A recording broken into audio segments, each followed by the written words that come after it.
ನಾಳೆ ಬುಧವಾರ ಚೈತ್ರ ಮಾಸದ ಕೃಷ್ಣ ಪಕ್ಷದ ಸಂಕಷ್ಟಹರ ಚತುರ್ಥಿಯನ್ನು ಆಚರಣೆ ಮಾಡಲಾಗುತ್ತದೆ. ವಿಶೇಷವಾಗಿ ಈ ಸಂಕಷ್ಟಹರ ಚತುರ್ಥಿಯನ್ನು ವಿಕಟ ಸಂಕಷ್ಟಹರ ಚತುರ್ಥಿ ಎನ್ನುವ ಹೆಸರಿನಿಂದ ಕರೆಯಲಾಗುತ್ತದೆ. ಈ ದಿನ ಗಣಪನನ್ನು ಭಕ್ತಿಯಿಂದ ಪೂಜೆ ಮಾಡಿ ಕಷ್ಟ ಮತ್ತು ಆರೋಗ್ಯ ಸಮಸ್ಯೆಗಳಿಗೆ ಪರಿಹಾರ ನೀಡು ಎಂದು ಬೇಡಿಕೊಂಡರೆ ಮಹಾಗಣಪತಿ ಸಂತುಷ್ಟನಾಗಿ ಬೇಡಿದ ವರಗಳನ್ನು ನೀಡುತ್ತಾನೆ. ಈ ದಿನ ಎಲ್ಲಾ ದೇವಾನುದೇವತೆಗಳೆಲ್ಲ ಪ್ರಥಮ ಪೂಜಿತ ಗಣೇಶನಿಗೆ ವಿಶೇಷ ರೀತಿಯಲ್ಲಿ ಪೂಜಾ ಸೇವೆಗಳನ್ನು ಮಾಡಲಾಗುತ್ತದೆ. ಜೊತೆಗೆ ಭಕ್ತಿಯಿಂದ ಉಪವಾಸವನ್ನು ಆಚರಿಸಲಾಗುತ್ತದೆ. ಜ್ಯೋತಿಷ್ಯ ಶಾಸ್ತ್ರದ ಪ್ರಕಾರ ಬುಧವಾರ ಗಣೇಶನ ದಿನ. ವಿಕಟ ಸಂಕಷ್ಟಹರ ಚತುರ್ಥಿಯು ಬುಧವಾರದ ದಿನವೇ ಬಂದಿರುವುದರಿಂದ ವಿಶೇಷವಾಗಿ ವಕ್ರತುಂಡನನ್ನು ಶ್ರದ್ಧಾಭಕ್ತಿಯಿಂದ ಪೂಜಿಸಿದರೆ ನಮ್ಮ ಪ್ರತಿಯೊಂದು ಕೆಲಸಗಳು ಈಡೇರುತ್ತವೆ. ಚತುರ್ಥಿ ತಿಥಿ ಸಮಯ ಏಪ್ರಿಲ್ 16ನೇ ತಾರೀಕು ಮಧ್ಯಾಹ್ನ 1:16 ಪ್ರಾರಂಭವಾಗಿ ಏಪ್ರಿಲ್ 17ನೇ ತಾರೀಕು ಮಧ್ಯಾಹ್ನ 3:23 ಮುಕ್ತಾಯವಾಗುತ್ತದೆ. ಚಂದ್ರೋದಯದ ಸಮಯ ಏಪ್ರಿಲ್ 16ರ ರಾತ್ರಿ 9:21. ಚಂದ್ರೋದಯದ ಸಮಯವನ್ನು ಗಣನೆಗೆ ತೆಗೆದುಕೊಂಡಾಗ ಏಪ್ರಿಲ್ 16 ಬುಧವಾರವೇ ಸಂಕಷ್ಟ ಚತುರ್ಥಿಯನ್ನು ಆಚರಿಸಲಾಗುತ್ತದೆ. ವಿಕಟ ಸಂಕಷ್ಟಹರ ಚತುರ್ಥಿಯ ದಿನ ಕೆಲವು ವಿಶೇಷ ಕ್ರಮಗಳನ್ನು ಅನುಸರಿಸುವ ಮೂಲಕ ಗಣೇಶನ ಆಶೀರ್ವಾದ ಪಡೆಯಬಹುದು. ಜೊತೆಗೆ ಜೀವನದಲ್ಲಿ ಆರೋಗ್ಯ, ಸಂತೋಷ, ಸಮೃದ್ಧಿ, ಸಂಪತ್ತು ಮತ್ತು ಯಶಸ್ಸು, ಖ್ಯಾತಿಯನ್ನು ಗಳಿಸಿಕೊಳ್ಳಬಹುದು. ಗಣೇಶನಿಗೆ ದೂರ್ವೆಯನ್ನು ಅರ್ಪಿಸಿ. ಸಂಕಷ್ಟ ಚತುರ್ಥಿಯ ದಿನ ಗಣೇಶನನ್ನು ಭಕ್ತಿಯಿಂದ ಪೂಜಿಸಲಾಗುತ್ತದೆ. ದೂರ್ವೆ ಗಣೇಶನಿಗೆ ತುಂಬಾ ಪ್ರಿಯವಾಗಿರುವುದರಿಂದ ಗಣೇಶನ ಪೂಜೆಯಲ್ಲಿ 11 ಜೋಡಿ ದೂರ್ವೆಯನ್ನು ಅರ್ಪಿಸಿ. ಇದನ್ನು ಅರ್ಪಿಸುವಾಗ ಓಂ ಗಂ ಗಣಪತಿಯೇ ನಮಃ ಎಂಬ ಮಂತ್ರವನ್ನು ಪಠಿಸಿ. ಈ ದಿನ ಮನೆಯಲ್ಲಿ ಎಕ್ಕದ ಗಿಡವನ್ನು ನೆಟ್ಟರೆ ಬಹಳ ಒಳ್ಳೆಯದು. ಈ ಬಾರಿಯ ಸಂಕಷ್ಟಹರ ಚತುರ್ಥಿಯು ಬುಧವಾರ ಬಂದಿರುವುದರಿಂದ ವಿಶೇಷವಾಗಿ ಉಪವಾಸದ ಸಮೇತ ಆಚರಿಸಿದರೆ ಜಾತಕದಲ್ಲಿ ಬುಧಗ್ರಹದ ದೋಷಗಳಿದ್ದರೆ ಸಂಪೂರ್ಣವಾಗಿ ನಿವಾರಣೆಯಾಗುತ್ತದೆ. ನಾಳೆ ಗಣೇಶನ ಹೆಸರು ಹೇಳುತ್ತಾ 21 ಅಥವಾ 108 ಗರಿಕೆಯನ್ನು ಅರ್ಪಿಸಿದರೆ ತುಂಬಾ ಶ್ರೇಷ್ಠ. ಕುಂಕುಮವನ್ನು ಅರ್ಪಿಸಿ. ಗಣೇಶನಿಗೆ ಕುಂಕುಮವನ್ನು ಅರ್ಪಿಸುವುದು ತುಂಬಾ ಶುಭವೆಂದು ಹೇಳುತ್ತಾರೆ. ಇದರಿಂದ ಆರೋಗ್ಯ ಸಮಸ್ಯೆಗಳಿದ್ದಲ್ಲಿ ಪರಿಹಾರವಾಗುತ್ತದೆ. ಶಮಿ ಎಲೆ ಗಣೇಶನಿಗೆ ತುಂಬಾ ಪ್ರಿಯ. ಹಾಗಾಗಿ ವಿಕಟ ಸಂಕಷ್ಟಹರ ಚತುರ್ಥಿಯ ದಿನ ಶಮಿ ಎಲೆಗಳನ್ನು ಗಣೇಶನಿಗೆ ಅರ್ಪಿಸಿ. ಶಮಿ ಮರವನ್ನು ಪೂಜಿಸುವುದು ಕೂಡ ಶುಭ ಫಲಗಳನ್ನು ನೀಡುತ್ತದೆ. ಇದರಿಂದ ಯಾವುದೇ ರೀತಿಯ ಕಷ್ಟಗಳು ಮತ್ತು ಶನಿ ದೋಷಗಳಿದ್ದರೆ ನಿವಾರಣೆ ಆಗುತ್ತದೆ. ಗಣೇಶನಿಗೆ 1 ಕರ್ಪೂರ ಮತ್ತು 6 ಲವಂಗವನ್ನು ಅರ್ಪಿಸಿ. ಹಾಗೆಯೇ ಕಲವಾದಾರವನ್ನು ತೆಗೆದುಕೊಂಡು ಅದನ್ನು ಗಣೇಶನ ಪಾದದಲ್ಲಿ ಇಟ್ಟು ಭಗವಂತನನ್ನು ಪೂಜಿಸಿ.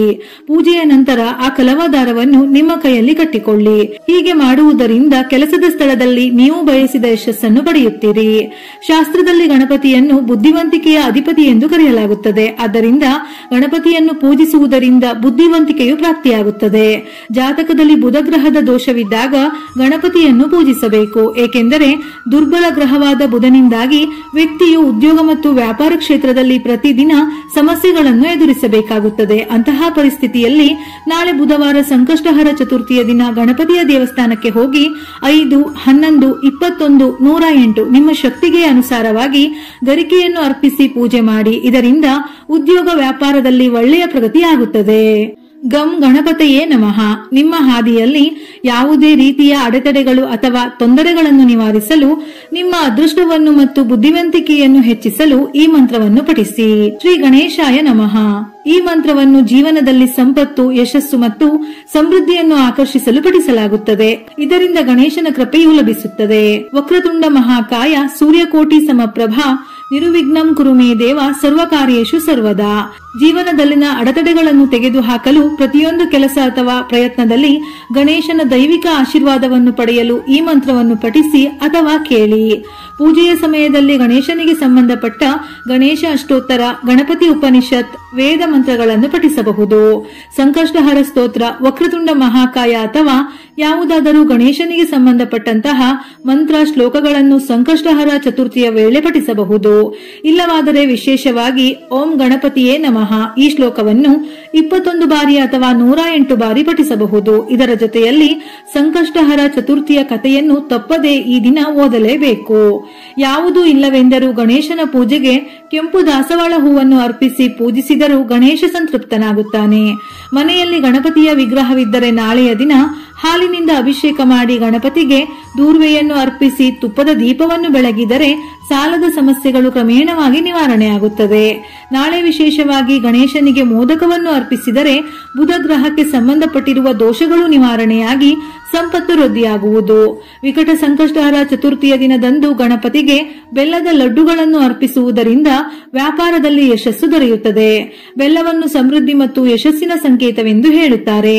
ಇದರಿಂದ ಗಣಪನ ಆಶೀರ್ವಾದ ದೊರೆಯುತ್ತದೆ. ಇದು ವ್ಯವಹಾರದಲ್ಲಿ ಹೆಚ್ಚಿನ ಗಳಿಕೆ ಅಂದರೆ ಹಣಕಾಸಿನ ವಿಷಯದಲ್ಲಿ ಯಾವುದೇ ಅಡೆತಡೆಗಳಿದ್ದರೂ ನಿವಾರಣೆಯಾಗಿ ವೃದ್ಧಿಯಾಗುತ್ತದೆ. ನಾಳೆ ಸಂಜೆ ದೇವರ ಮನೆಯಲ್ಲಿ ಗಣಪತಿಯ ವಿಗ್ರಹ ಅಥವಾ ಫೋಟೋ ಬಳಿ ಕೊಬ್ಬರಿ ಎಣ್ಣೆಯ ದೀಪವನ್ನು ಹಚ್ಚಬೇಕು. ದೀಪಕ್ಕೆ 5 ಬತ್ತಿಗಳನ್ನು ಬಿಡಿಬಿಡಿಯಾಗಿ ಇಟ್ಟು ದೀಪಾರಾಧನೆ ಮಾಡಬೇಕು.